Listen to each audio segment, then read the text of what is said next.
Hi, welcome back to 32 Ways to Connect. We're on day 10, and today's word is sustain.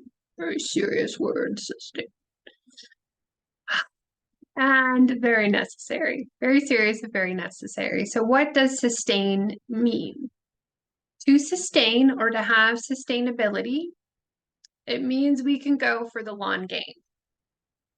We can maintain our energy without getting wobbly or rocky or getting depleted or crashing out. To sustain is to maintain. And maintaining, especially when it comes to our energy bodies, is really essential in order for us to not crash, get sick, and of course, in our connections with life, completely check out and just wanting to disappear. So, how do we sustain? A lot of times we may start a new job or a relationship and have this feeling sense that we really want to impress our coworkers, our boss, our new partner. And so there's a high amount of energy that we put into doing things and showing up, right? And during those periods, or a honeymoon period, usually is what they're called, what ends up happening is it's not an energy that we can maintain on a day-to-day basis. It doesn't end up being realistic for us to always live in a honeymoon phase, right? We're going to have bad days. There's going to be arguments. There's going to be projects you're going to be in charge of that you don't want to at work, et cetera, right? And what tends to happen is we get used to going into these patterns of non sustainable beginnings or peaks.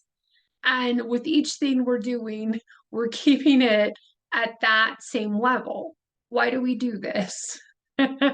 Well, we really want the approval of others. It could be that way in relationship or in the world.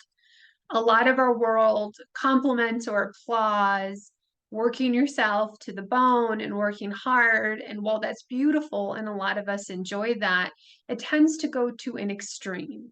So the places in your world where you have a tendency to go more towards an extreme that ends up not being sustainable is probably the areas in your world where you have trouble staying connected, right? It's important to have me time, right? And some of the times with me time, we even can disconnect from ourselves during me time. And we may continually choose activities and things to do that allow us to zone out and not actually be present with the way that we feel. And there are definite times for that. But if we're noticing a continual pattern where we're depleting ourselves, becoming exhausted to a point where we're even checking out from our relationship with ourselves, that's also probably an indicator that what's happening, the energy that's running for you isn't sustainable. So going in to start to clean it up is, what would it look like to really maintain, to sustain? So I'm not getting sick, not overly committing, not depleting myself. What areas of my life can I begin asking these questions to do some cleanup in order to stay present and still connected to myself and my relationships and my world, which means I can be present. I have the energy to do so. So going to the cards and asking, what are some ways that can help us to be sustainable in all the areas and channels and connections in our life that are most important to us? First position, I see the Five of Cups and what we're letting go. Five of Cups is the card of unfulfilled desire, uh, disappointment. So in the position of letting that go, here where we can begin to acknowledge maybe some of the things that have disappointed us in the past, and recognizing the areas where we're not feeling fulfilled, which probably are also linked to not being sustainable. Can we start to go in and maybe tweak some of those and start to let the energy go that's not serving us there? In the present card, I see the Two of Swords. This is a human that's usually needing to make a choice and find a balance, especially within their mental body. So where can you start to bring in more and more clarity, especially when you're presented with two choices?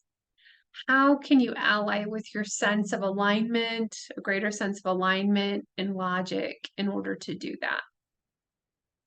And in the moving forward position, I see the Queen of Cups. And I think this is in connecting back to what your desire nature is and checking in on what's actually happening in your emotional body. I think that there's a little bit of a disconnect there, that maybe some slowing down and some sweet conversation with yourself and in your world, you can start to get in touch with and uncover what's helpful around what is it that you're feeling and what is it that you need to do in order to bring more support into your world.